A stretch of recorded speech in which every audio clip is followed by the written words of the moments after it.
दोपहर 12 फरवरी साल 2015 दोपहर लगभग 2 बजे थे। लोहाबट थाना, जहां एक आम दोपहर ऐसी घटना की खबर आई जिसने पूरी राजस्थान पुलिस को हिलाकर रख दिया। एक ऐसा केस जिसकी शुरुआत खून से सने अर्ध जले कपड़ों से हुई, लेकिन अंत एक रूह कपा देने वाली सच्चाई पर जाकर खत्म हुआ। नमस्कार दोस्तों, मैं हूं आपके साथ ऋषभ चौहान। जोधपुर लोहाबट थाना में उस दिन खूब चहल पहल थी। एडिशनल एसपी सत्येंद्र पाल सिंह और एसडीएम राकेश कुमार जरूरी मीटिंग पर बैठे थे।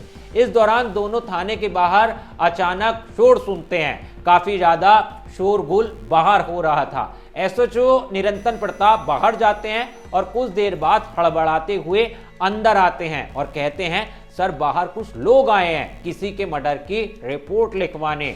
उन्हें इंतजार करने के लिए कहा है, तो काफी ज्यादा मामला बिगड़ रहा है। वो काफी ज्यादा तादाद में हैं और हल्ला भी कर रहे हैं। एसपी ने तुरंत कहा, ठीक है, उनमें से एक को अंदर बुलाओ।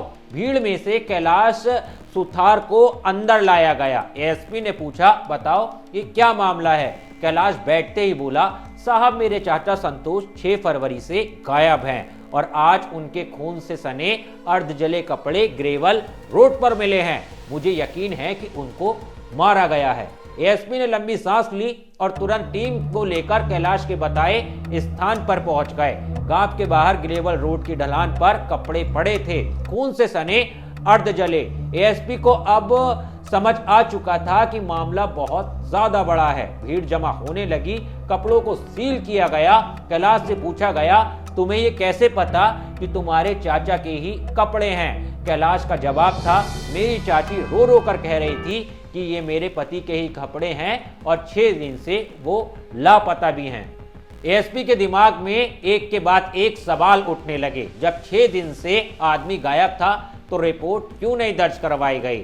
चाची को कैसे पता चला कि ये उसी के पति के कपड़े हैं? अगर हत्या हुई है तो शव कहाँ है? किसने मारा, क्यों मारा, कब मारा? पूरा परिवार आखिर क्या छिपा रहा है?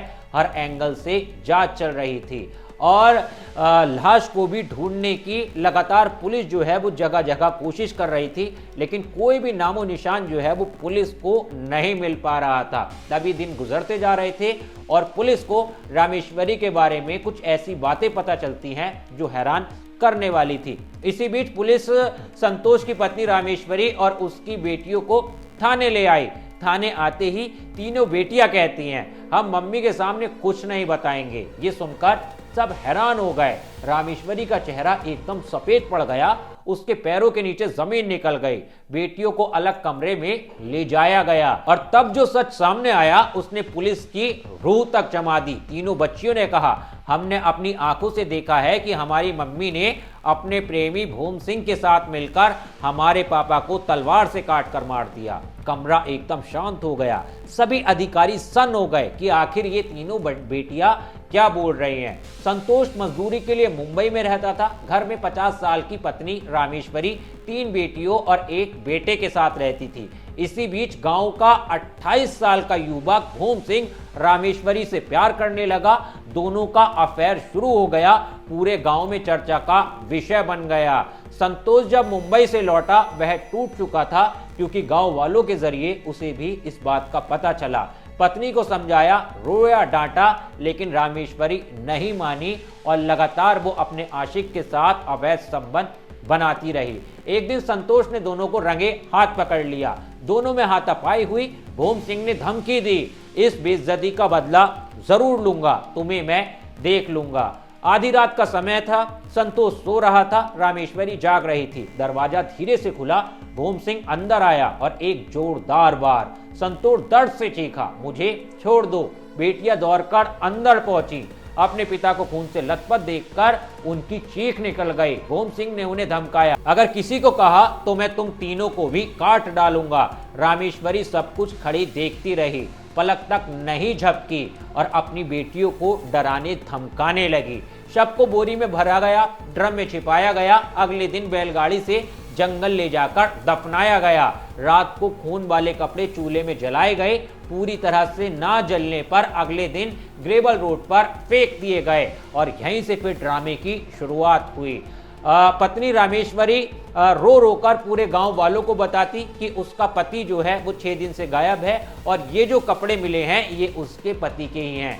मेरे आदमी के कपड़े यहाँ क्यों पड़े हैं, वो कहाँ हैं? वो इस तरह के तमाम जो है सवाल करने लगी थी और ऐसा दिखाती अपने आप को जैसे उसने अपने पति के गम में अपनी सुध-बुध खो दी है। यह पूरा ड्रामा गुनाह छिपाने के लिए चल रहा था।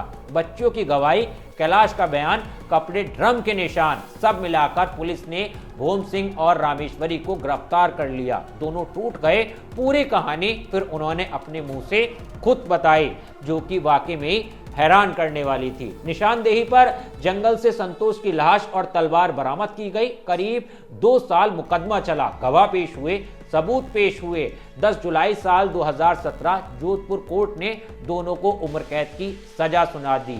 इस केस ने यह साबित किया कि सच कितना भी गहरा दफन क्यों ना हो जाए, एक दिन बाहर जरूर आता है और गुनाहगार चाहे जितनी भी चाले चल ले, कानून से बच नहीं पाता है। खैर दोस्तों, इस केस पर आपकी क्या राय है, आप क्या सोचते हो? और आज के समय में इस तरह की जो क्राइम स्टोरियां सामने आ रही हैं जिसमें अपनी पत्नियां जो हैं वो अपने पतियों की दुश्मन बनती जा रही हैं, अवैध संबंधों के खातिर उन्हें मौत की घाट भी उतार दे रही हैं, उस पर आप क्या कहना चाहोगे? कमेंट जरूर करके जाना। वीडियो पसंद आई हो तो लाइक करना, शेयर करना और हाँ दोस्तों, क्राइम स्टोरीज के लिए मेरे चैनल को सब्सक्राइब करना मत भूलना।